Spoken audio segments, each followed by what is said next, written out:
Muy buenas tardes, viernes 24 de julio de 2026, termina una nueva semana en los mercados y una vez más les damos la bienvenida al comentario semanal de Raba Bursátil. Vamos a aprovechar estos minutos para repasar todo lo que dejó la semana de mercados, tanto a nivel local como a nivel internacional. Tenemos muchas noticias, sobre todo en el frente geopolítico global, y por eso me parece oportuno cambiar la dinámica habitual y empezar por el mercado de Estados Unidos y por el mercado internacional en general, porque el petróleo otra vez está bajo presión. Durante la semana el Brent volvió a tocar $100 después de una caída muy importante que tuvo durante el mes de junio. Llegamos a ver el WTI en la zona de $70, pero la semana pasada repasábamos que el petróleo había subido un 15%, la tendencia alcista se mantiene esta semana y a pesar de un leve retroceso que está teniendo, el día viernes está operando cerquita de los $100 y eso no es una buena noticia ni para los mercados internacionales en general, hablando del mercado de Estados Unidos, tampoco para países emergentes y en particular para nuestro país, porque genera un impacto bastante particular que vamos a estar repasando en la segunda parte del video. ¿Cuál es el motivo de esta suba en el petróleo? Bueno, en primer lugar que ya van 12 noches consecutivas de ataques de Estados Unidos en territorio iraní y además los inversores están procesando una serie de declaraciones de Donald Trump sobre la posibilidad de volver a efectuar ataques mucho más fuertes a la altura de los que vimos durante el mes de marzo. Incluso el viernes hubo una reunión muy importante en la Casa Blanca, según trascendió CNBC, y todo eso está generando nerviosismo.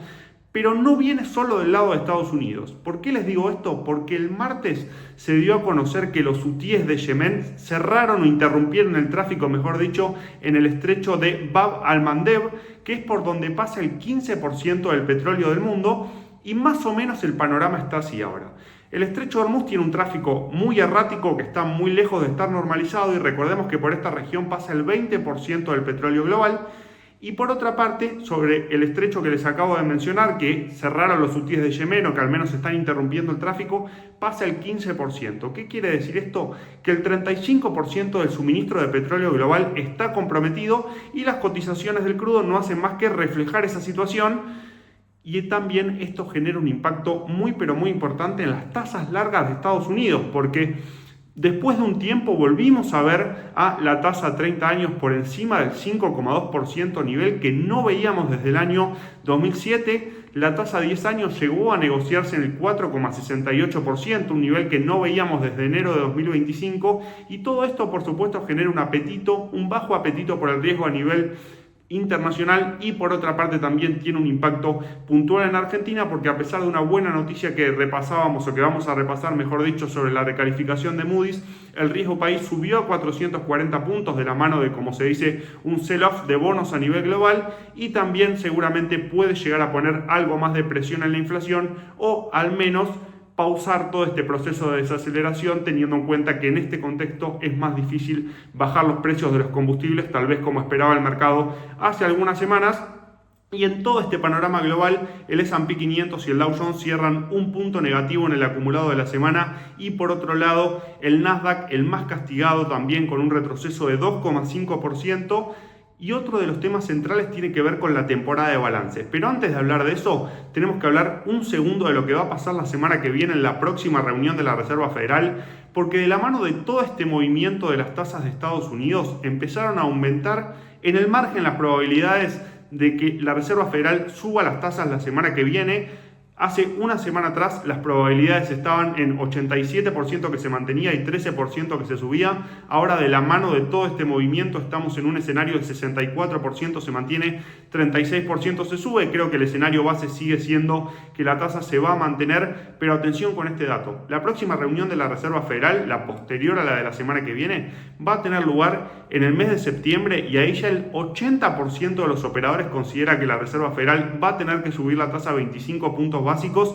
y el 25% de esos operadores estima que puede llegar a haber hasta un aumento de 50 puntos básicos, con lo cual este es un tema para prestarle bastante atención. El jueves hubo decisión del Banco Central Europeo, se decidió mantener las tasas de interés, pero parece que para el mes de septiembre se viene un nuevo aumento. Y parece que el panorama de la política monetaria, de la mano con esta reactivación del conflicto y estas nuevas tensiones en Medio Oriente, se vuelve a poner un poco más ajustado y eso genera un impacto bastante importante dentro de lo que es el mercado de Estados Unidos y también de los mercados emergentes. Y antes de ir a la temporada de balances, espérenme un segundito, vamos a hablar también de una vuelta a marzo de 2025 quizás, porque Donald Trump el jueves a la noche anunció nuevos aranceles bajo un régimen jurídico diferente a los que ya estaban vigentes. Recordemos que la Corte Suprema le había fallado en contra, había mencionado que eran inconstitucionales. Bueno, finalmente, respaldándose en la defensa o en la búsqueda de erradicar el trabajo forzoso, el presidente de Estados Unidos estableció aranceles a más de 80 países que tienen una tarifa base del 10%, y atención que esta tarifa incluye a Argentina. La jornada del viernes tuvo bastante volatilidad intradiaria entre el conflicto en Medio Oriente y la situación de los aranceles. Es bastante difícil aislar los efectos de qué genera una suba y qué genera una baja, pero lo cierto es que el mercado está muy atento a estas cuestiones también, sobre todo porque los aranceles dejaron de ser una herramienta de negociación como quizás lo eran en marzo de 2025 y ya pasan a ser una herramienta más de financiamiento del Tesoro de Estados Unidos, que en este contexto de deuda tan comprometido, si bien no se espera una crisis significativa o algo de eso, al menos en el corto plazo, sí es un tema para prestarle bastante atención, porque los aranceles pasan a ser algo más estructural en el financiamiento del Tesoro y Estados Unidos realmente depende de esos fondos, o al menos la sostenibilidad de las cuentas fiscales. Y ahora sí me voy a la temporada de balances, porque tuvimos balance de Google, balance de Tesla, balance de IBM y balance de Intel. Vamos a empezar por Google, una de las 7 magníficas. Los ingresos crecieron más de 20% interanual, el negocio de la nube está volando, los ingresos en este segmento crecieron 82% interanual, pero el mercado volvió a poner el foco en el nivel de gasto asociado a la inteligencia artificial. Anunciaron un aumento de CAPEX y ahora para todo el año esperan gastar entre 195.000 y 205.000 millones de dólares asociados a inversiones en inteligencia artificial, y a eso se le suma que cuando uno hace un ajuste en el EPS, en la ganancia por acción, vino levemente por debajo de lo esperado, y todo esto fue suficiente para generar una corrección de 7% en la cotización de la acción, y está de nuevo en esa zona de los 320 dólares que se corresponde con su media de 200 ruedas. Ahí prestar atención los fanáticos del análisis técnico, quienes siguen bastante este tema, porque puede llegar a ser una tradicional zona de soporte dinámico.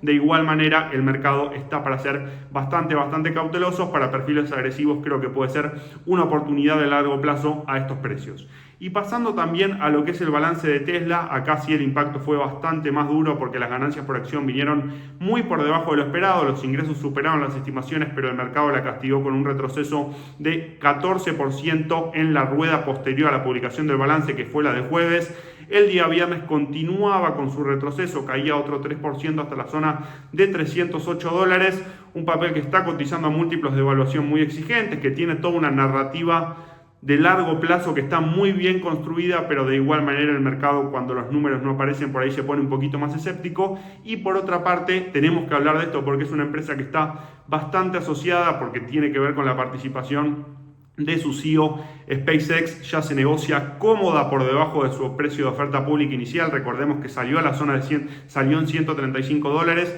llegó a la zona de los 220, tocó un máximo intradiario y ahora se está negociando en la zona de 115 dólares, una caída del 50%, prácticamente el 50% en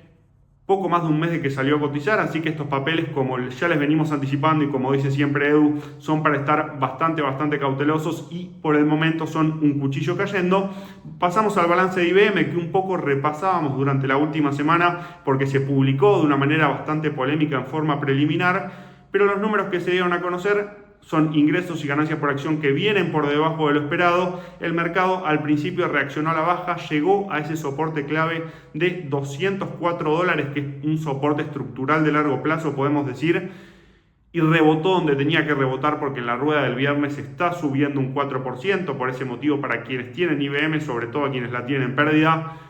no vender, o al menos, más allá de que no es una recomendación, es prudente esperar hasta que rompa esos 204 a la baja para reducir la posición, porque la señal del viernes fue de fortaleza técnica. Una vez que rompa los 204 ya ahí cambia el escenario como para tomar algún tipo de decisión. Es un papel que sigue teniendo muy buenos fundamentos y la caída del 25% luce exagerada, teniendo en cuenta que solo pasó una vez en la historia, en 1968. Me queda el balance de Intel. Muy extraña la reacción del mercado al balance de Intel, porque la empresa anunció su mayor crecimiento anual de ingresos en mucho tiempo, de la mano del crecimiento de la inteligencia artificial. La ganancia por acción vino por encima de lo esperado y las acciones subían 12% después del cierre del día jueves. pero hoy viernes están retrocediendo un 6%, ¿sí? Las acciones se fueron contagiando del sesgo negativo a nivel global y durante toda la rueda aceleraron la caída, pero a quienes tienen Intel les digo, no es solo de Intel. ¿Por qué? Porque de la mano de todo el contexto que les conté, Micron Technology está bajando un 7%, las empresas de semiconductores habían mostrado una muy buena performance a lo largo de la semana, después de estar bastante castigadas y retroceder en algunos casos más de 40% desde máximos. Llegó el rebote en esos papeles, pero de igual manera el día viernes volvió el sesgo negativo a nivel global y como les digo, no me quiero poner repetitivo con esto, hay que prestar bastante atención a lo que está pasando en Medio Oriente con las tasas largas del Tesoro de Estados Unidos, a la Reserva Federal y por último, como si todo esto fuera poco, la semana que viene tenemos balances clave porque el martes presenta Coca-Cola, pero dentro del sector tecnológico tenemos el miércoles Meta y Microsoft y el día jueves nada más y nada menos que Amazon y Apple, con lo cual ahí ya vamos a tener un panorama mucho más claro de cuáles son las expectativas del mercado sobre el sector tecnológico. Y vale aclarar que el S&P 500, más allá de que está teniendo mucho movimiento entre sectores, incluso dentro del sector tecnológico, repasábamos la semana pasada este trade entre 7 magníficas y empresas de semiconductores, que hay una rotación medio permanente ahí, los flujos se van moviendo dentro del sector tecnológico. El índice de referencia se viene negociando en la zona de 7.250 y 7.600 desde mediados de mayo. ¿Qué quiere decir?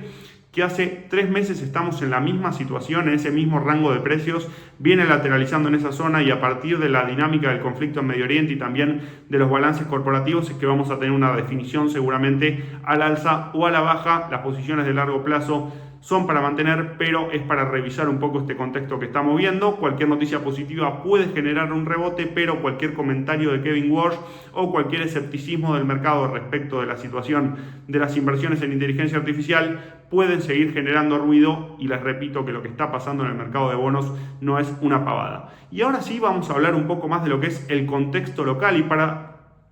usar un poco de puente o para hacer de puente, vamos a traer una reflexión que es cómo nos impacta este conflicto y este nuevo aumento del petróleo. Algunos podrán decir, con algo de razón, que genera un impacto positivo en la balanza comercial porque los precios de exportación de Argentina aumentaron. Más temprano en la semana se dieron a conocer los precios, mejor dicho, la balanza comercial del primer semestre y lo que sabemos es que Argentina tuvo un superávit de casi 13.000 millones de dólares y que las exportaciones crecieron 24% interanual. Por supuesto que gran parte de esto tiene que ver con el aumento en el precio internacional del petróleo y creo que el Banco Central fue muy inteligente en aprovechar este shock para acelerar la acumulación de reservas, pero también esto está generando efectos negativos. ¿Por qué? Porque en primer lugar las principales consultoras estiman que la nafta en el surtidor en Argentina está valuada a un precio Brent de $80. Con la caída del petróleo que vimos en junio que les comentaba al principio, algunos pensaban, con mucha lógica, que seguramente en agosto o en septiembre podíamos tener un retroceso significativo en los surtidores para reflejar esa caída en el petróleo y de esa manera eso podría generar un impacto de 0,5% de baja en el índice de precios al consumidor y de esa manera consolidar un poco el proceso de desinflación que venimos viendo de manera bastante sostenida desde marzo. ¿Qué pasó esta semana? El Brent se fue hacia la zona de $95 y ahora en esta zona de precios es difícil pensar en esa posibilidad, al menos en el muy corto plazo, con lo cual va a ser un obstáculo esto para el proceso de desinflación. Y por el lado del riesgo país, como les comentaba al principio, a pesar de la buena noticia de la recalificación de Moody's que se sumó a Standard & Poor's y a Fitch y elevó la nota crediticia de Argentina hacia un nivel equivalente a B-,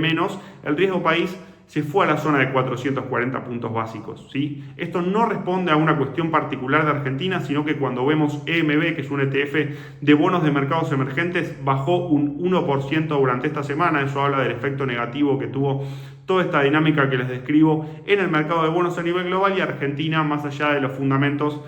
termina estando atada a toda esta dinámica, pero en este sentido, más allá de lo que vimos en el mercado de bonos, vamos a hablar un poco de algunos indicadores macro y acá tenemos malas noticias porque se dio a conocer el EMAE del mes de mayo. El mercado esperaba un rebote en la actividad y finalmente terminó mostrando un retroceso de 0,5% respecto del mes de abril y un aumento de 0,2% en la comparación interanual. ¿Y qué vemos cuando abrimos este indicador de actividad económica por sector? La economía de las dos velocidades o la economía en forma de K que venimos viendo ya hace bastante tiempo, porque tenemos a agro, a minería y energía muy bien, incluso con crecimiento interanual a doble dígito, pero industria y construcción también lo que es industria manufacturera retrocediendo en la parte interanual, y eso lo que nos genera es una economía que se mueva a dos velocidades, que no termina de convencer al mercado y que por supuesto es muy importante reactivar. Veremos si a raíz de la baja de la morosidad o la caída de la morosidad se logra reactivar el crédito en la segunda parte del año. Por el momento bastante difícil. En estos días vamos a conocer datos importantes sobre la morosidad, que tal como venimos comentando en este espacio viene bastante alta, y de esa manera es difícil pensar en una reactivación de la economía a partir de un aumento en el crédito. Queda pendiente también la parte de los salarios. Veremos cómo viene el índice de salarios, que se va a dar a conocer en los próximos días también. Pasamos ahora sí a lo que es las acciones para ir cerrando un poco lo que es Argentina. El índice Merval termina la semana en 2.060 puntos, 1,5% por encima del cierre del último viernes. Las energéticas con muy buena performance de la mano del crecimiento del petróleo, o del incremento mejor dicho. Pampa Energía subió el 5,5% en el acumulado de la semana. YPF también mostró una buena performance, pero del otro lado están los bancos, que mostraron una performance neutra o incluso un poco por debajo de lo que cotizaban el viernes pasado. Y un Merval que no termina de tomar impulso y que sigue prestando atención a la aparición de nuevos drivers. En ese sentido vamos a tener temporada de balances en las primeras 2 semanas de agosto, las primeras 3 semanas, y ahí vamos a conocer un poco más de los números de las empresas y ver si puede venir un rebote más sostenido en el índice Merval. Parece que la noticia de Moody's, más allá de que es muy buena para Argentina porque termina reafirmando la posibilidad de que nuevos inversores vengan al país, estaba puesta en precios. Y esa es un poco la conclusión de la semana. Los dejo por hoy, que tengan un muy buen fin de semana, y el lunes los esperamos con sol a las 9:45 de la mañana del mercado. Chau, chau.